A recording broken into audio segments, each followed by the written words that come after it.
Qu'il soit créé par l'homme ou non, il existe d'innombrables endroits dans le monde qui soulèvent plus de questions que de réponses. Qu'il s'agisse d'un cratère qui semble mener aux profondeurs de l'enfer ou d'une ville qui endort ses habitants, la Terre ne manque pas d'endroits qui font froid dans le dos. Sans plus tarder, découvrons des endroits qui ne devraient pas exister sur notre planète, mais qui d'une manière ou d'une autre y sont.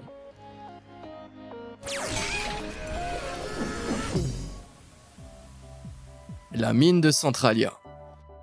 Centralia, en Pennsylvanie, était autrefois une ville animée, remplie de résidents grâce à la riche industrie minière locale. Mais le charbon qui a construit la ville l'a finalement anéanti.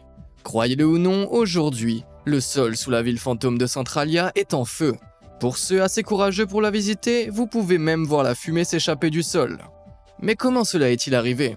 Eh bien, si on remonte à mai 1962, on apprend que la combustion du contenu d'une décharge locale a accidentellement déclenché un incendie dans les mines de charbon situées en dessous. Elles ont commencé à brûler. Peu après, le feu s'est propagé le long des énormes veines de charbon qui passaient dans les tunnels sous la ville. Mais revenons une seconde en arrière. En 1962, et ça brûle toujours aujourd'hui, ça voudrait dire que l'incendie a duré plus de 50 ans. Eh bien, c'est vrai. Il s'avère que le feu s'est propagé si loin et est devenu si intense que les habitants n'ont pas pu l'éteindre. Au fil des ans, le sol des rues a commencé à devenir de plus en plus chaud, atteignant même 480 degrés Celsius à certains endroits. En 1981, il a été signalé que même les tombeaux du cimetière local étaient tombés dans l'abîme enflammé, et que de la fumée s'échappait de grands gouffres se développant à travers la ville. En 1992, le gouvernement a racheté la ville, et elle a depuis été officiellement abandonnée, à l'exception de 7 résidents qui refusent encore de partir. Aujourd'hui, le feu brûle toujours, et on s'attend à ce qu'il continue à brûler pendant plus de 100 ans encore. En parlant de sujets brûlants, si vous voulez être les premiers informés des faits les plus étonnants de notre monde, assurez-vous d'appuyer sur le bouton j'aime et s'abonner. Je publie du nouveau contenu tous les jours, alors appuyez sur la cloche de notification aussi pour ne rien manquer. Très bien, maintenant que nous avons terminé, découvrons des endroits encore plus impossibles à visiter. Le geyser volant. Au bord du désert de Black Rock dans le Nevada se trouve une structure d'apparence extraterrestre qui crache de l'eau bouillante sur un paysage aride. Mais aussi naturelle qu'elle puisse paraître, elle est en fait de fabrication humaine. Créée par l'homme par accident, en fait. Il s'agit du Fly Geyser, né au début des années 1900 après le forage d'un puits dans le désert. Seulement, l'eau qui a accueilli les creuseurs de puits était brûlante. Il s'agissait d'une source d'eau géothermique qui était chauffée à environ 99 degrés Celsius par la chaleur des entrailles de la Terre. Cela la rendait impropre à l'irrigation ou à la consommation, et les ouvriers ont donc décidé de la boucher pour éviter que l'eau chaude se répande.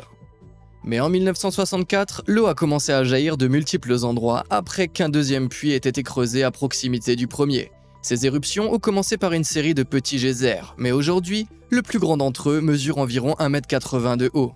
Cette structure fascinante ne cesse de croître grâce aux dépôts minéraux de carbonate de calcium contenus dans l'eau, qui se solidifient sur les côtés au fur et à mesure que l'eau monte. Mais les minéraux ne sont pas les seuls responsables de la hauteur du geyser volant.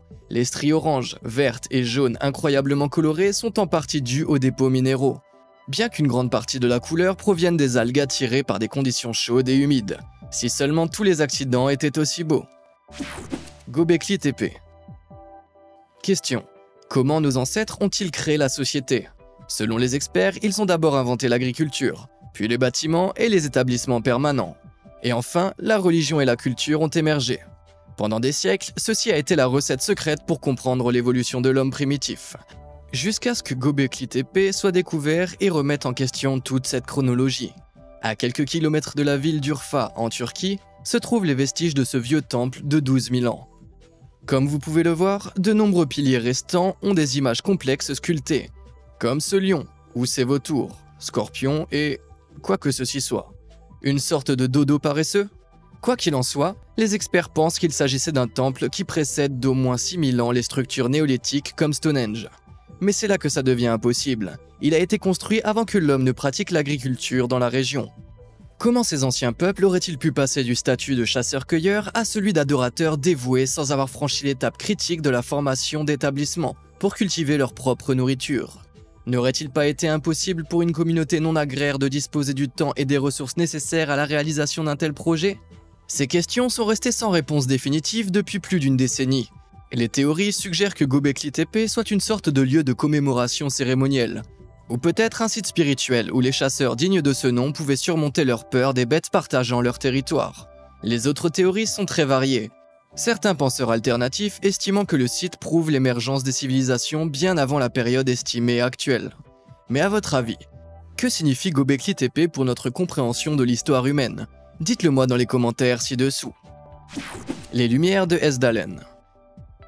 Lorsque vous voyez une mystérieuse boule de lumière dans le ciel, quelle est la première chose à laquelle vous pensez? Un avion? Un satellite?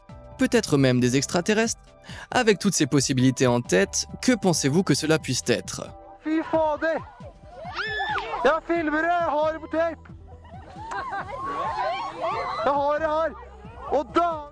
Cette communication norvégienne excitante pointant du doigt les étranges lumières dans le ciel a été capturée à Esdalen, en Norvège. Mais ce n'est pas un cas isolé.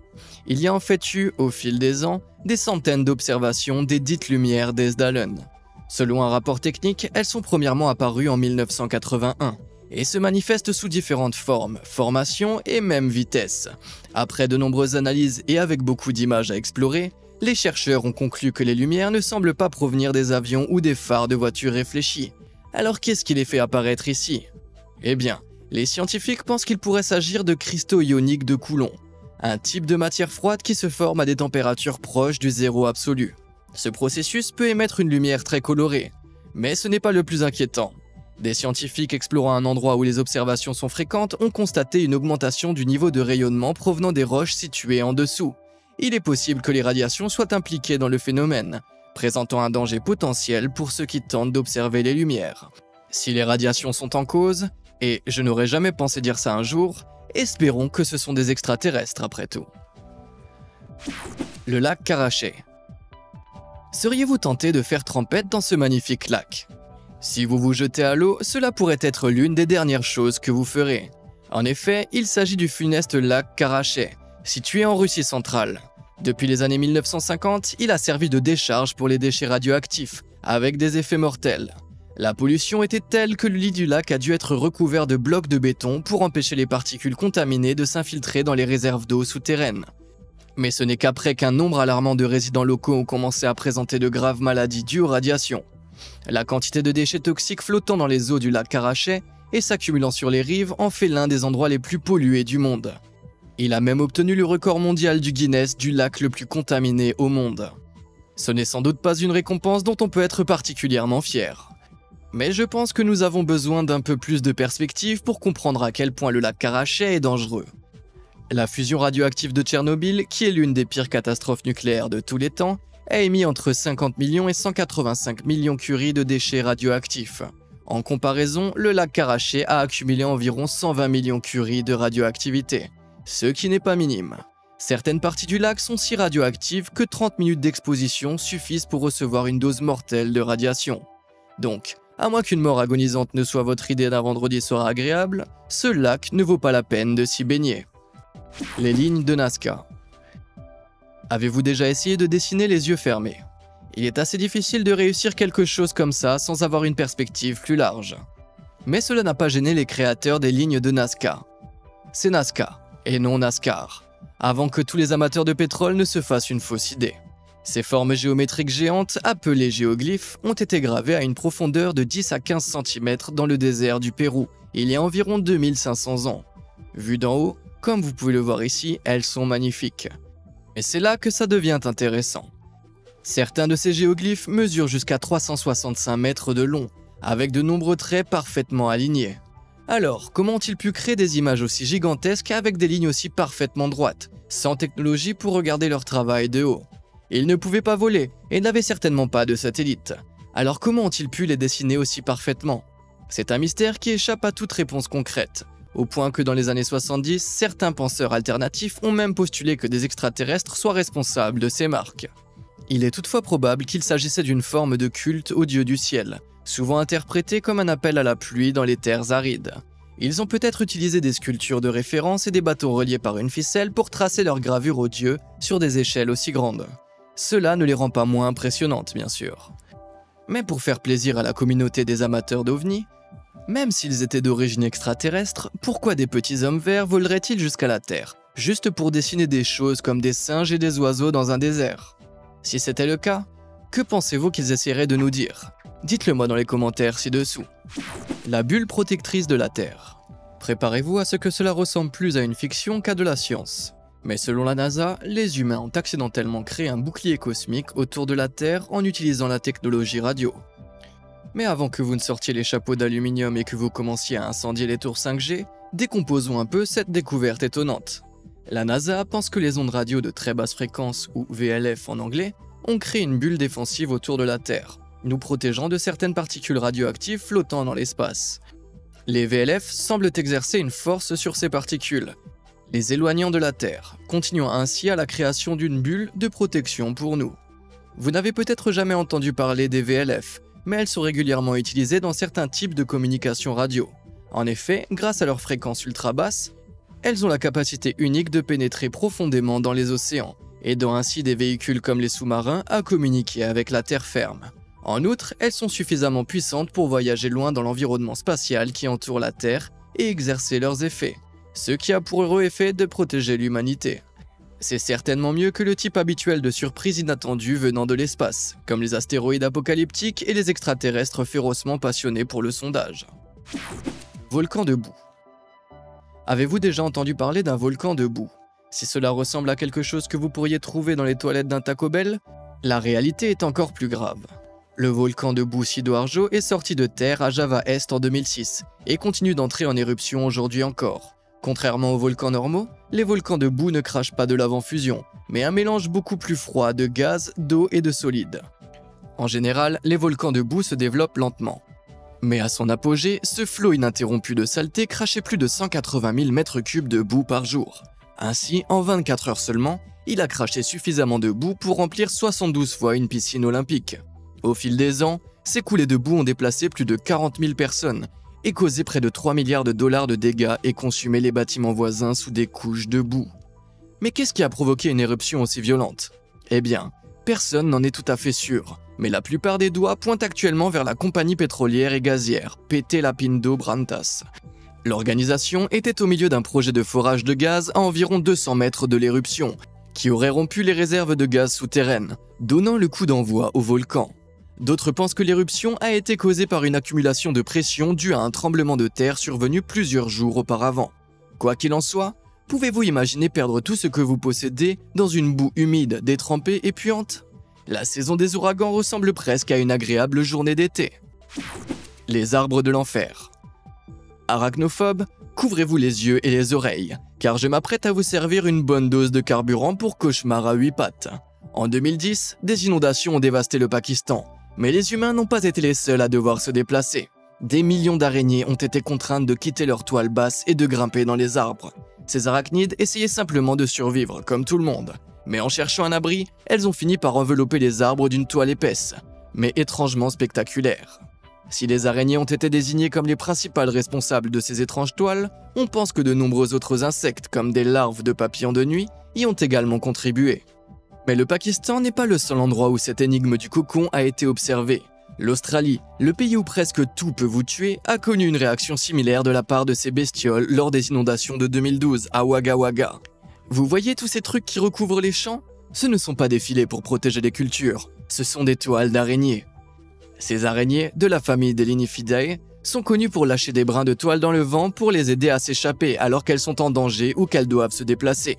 Ce qui signifie que si vous vous tenez dans ce champ couvert de toile, vous pourriez bien être recouvert d'une armée d'araignées volantes cherchant refuge. Je vais m'en tenir au volcan de boue, merci. Les rochers sonnants. Contrairement à la plupart des pierres, les rochers et cailloux d'Upper Eddy en Pennsylvanie sont de nature musicale. Lorsqu'on les frappe avec un marteau, certaines des roches trouvées dans le champ de 2,8 hectares de la région sonnent avec un son clair, comme des cloches. Il suffit de les écouter.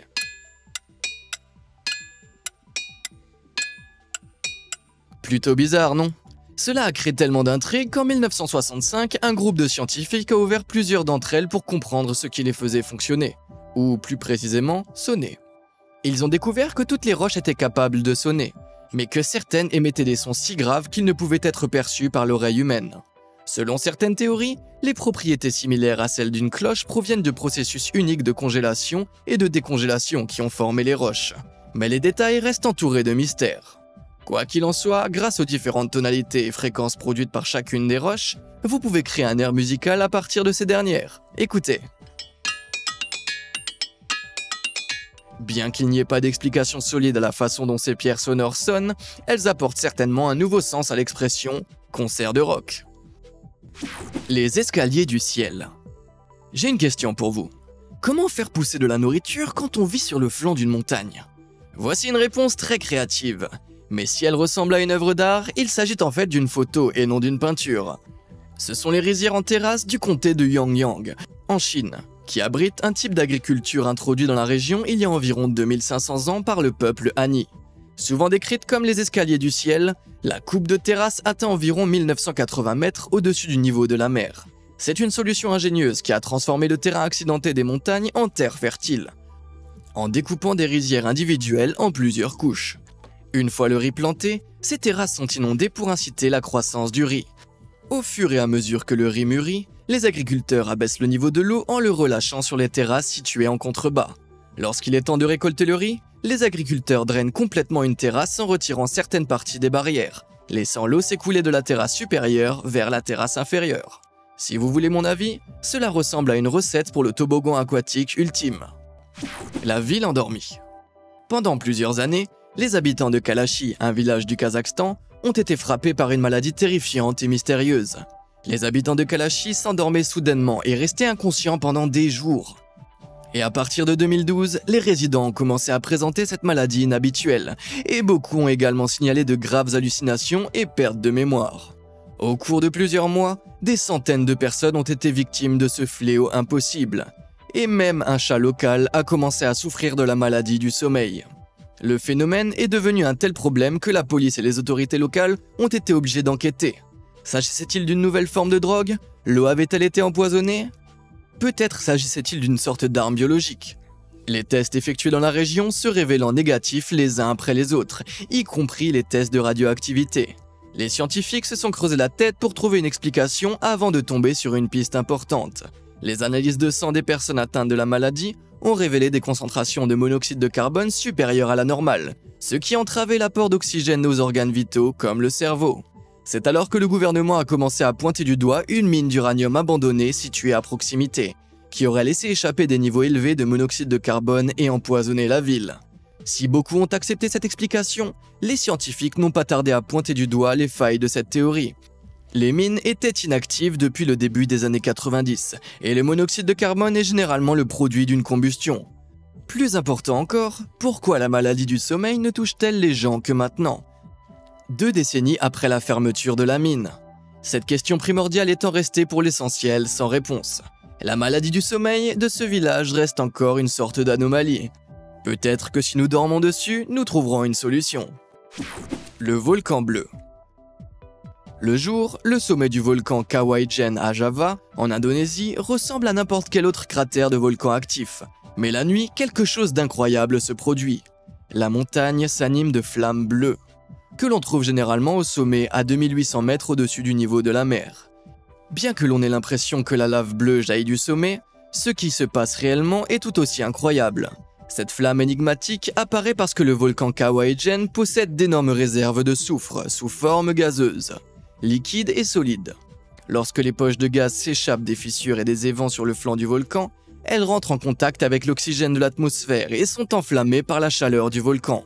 Contrairement à la plupart des combustibles, le souffle brûle en bleu et à basse température, créant ainsi ces incroyables spectacles qui brûlent en permanence, mais ne sont visibles que dans l'obscurité. Les humains, comme on peut s'y attendre, ont trouvé un moyen d'utiliser ce phénomène à leur avantage. Les dépôts de soufre se solidifient en une roche jaunâtre, un matériau relativement facile à collecter, à condition de ne pas craindre les gaz toxiques. Afin de ne pas toujours travailler sous la lumière crue du soleil, certains mineurs travaillent la nuit à la lueur bleue sinistre créée par les feux. Mais les gaz toxiques dont j'ai parlé, qui peuvent s'échapper des cheminées du volcan à une température supérieure à 590 degrés Celsius, en font l'une des opérations minières les plus dangereuses au monde. Braveriez-vous un voyage vers ce volcan pour voir le feu bleu? Dites-le moi dans les commentaires ci-dessous. Et pendant que vous y êtes, pourquoi ne pas allumer mon feu en cliquant sur les boutons j'aime et s'abonner? Ce serait votre meilleure décision des 10 dernières minutes, à part regarder cette vidéo. Le barrage Hoover défie la gravité. Il existe une énorme attraction touristique dans le Nevada qui possède elle-même d'absurdes propriétés inhabituelles. Le barrage Hoover a été construit pour aider à contrôler et exploiter la puissance de la rivière Colorado et a atteint une hauteur colossale de 220 mètres. C'est plus du double de la hauteur de la Statue de la Liberté. Mais grâce à la constitution unique du canyon, il y a quelques effets secondaires incroyablement cool. Jetez un coup d'œil à ceci.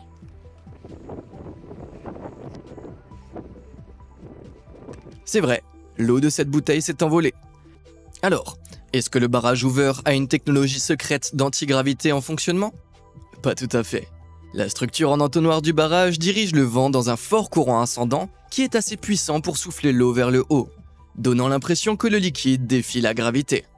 Plusieurs personnes se sont enregistrées en train de tester ce phénomène incroyable et ont été victimes d'éclaboussures. Faites-vous partie de ceux qui ont essayé? Avez-vous eu l'impression d'être Poséidon en train de s'entraîner dans le gymnase des dieux? Faites-le moi savoir dans les commentaires ci-dessous. Plage de verre. Lorsque vous entendez plage de verre, vous pouvez penser que cela vient du fait que les eaux sont si calmes et tranquilles que l'océan ressemble à du verre. Mais sur la côte de Fort Bragg, en Californie, c'est un peu plus littéral que cela, car tout le littoral est constitué de verre de mer brisé. Dans cette optique, vous devriez peut-être mettre vos chaussures avant de courir dans ces vagues. Mais comment une chose aussi merveilleusement bizarre a-t-elle pu échouer en milliers de petits morceaux sur le rivage? Eh bien, la vérité est un peu moins fantastique qu'il n'y paraît. Les habitants de Fort Bragg avaient l'habitude de se livrer à des déversements marins, jetant tout, des vieux appareils de cuisine aux bouteilles en verre et même aux vieilles voitures, dans les vagues côtières.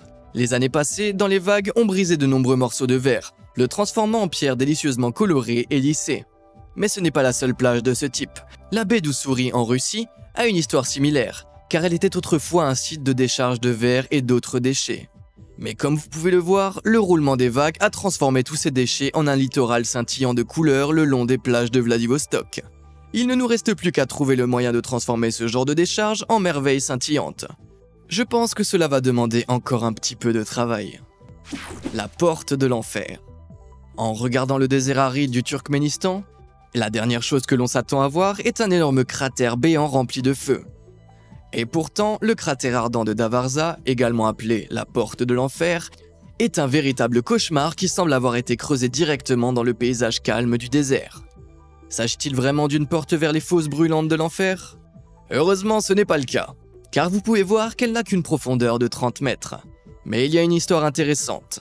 Il y a presque 50 ans, en 1971, on pensait qu'une opération de forage soviétique a mal tourné et a ouvert ce cratère géant, qui fait plus de 68 mètres de large. Les soviétiques étaient supposés forer pour trouver du gaz naturel, une ressource pour laquelle le Turkménistan est célèbre, et le flux de gaz libéré par le puits nouvellement formé posait de sérieux problèmes. Terrifiés à l'idée qu'une accumulation de gaz puisse empoisonner la population locale ou même provoquer une énorme explosion, ils ont essayé de le brûler. Mais ce à quoi ils n'étaient pas préparés, c'est la quantité stupéfiante de gaz qui se frayait un chemin dans le sol et qui soutint le feu bien au-delà des attentes. Avec des réserves de gaz apparemment énormes, la durée de combustion prévue du cratère, qui n'était que de quelques semaines, se poursuit près de 40 ans plus tard. Cependant, il n'y a mystérieusement pas de rapport d'incident officiel ou d'enregistrement dans la région remontant à l'époque où l'incident déclencheur aurait eu lieu. Ainsi, alors que ses origines sont largement acceptées, il n'y a pas d'histoire officielle sur la façon dont ce cratère est apparu. Peut-être que le diable a vraiment oublié de fermer la porte derrière lui. Cela expliquerait probablement beaucoup de choses advenues en 2020. Est-ce que quelqu'un aurait un bouchon de 68 mètres de large pour que nous puissions boucher ce trou de l'enfer et tenir à distance la prochaine catastrophe pendant un certain temps? Faites-moi signe. Lequel de ces endroits vous laisse le plus perplexe? Avez-vous déjà visité l'un d'entre eux? Dites-le moi dans les commentaires ci-dessous. Et merci de nous avoir suivis.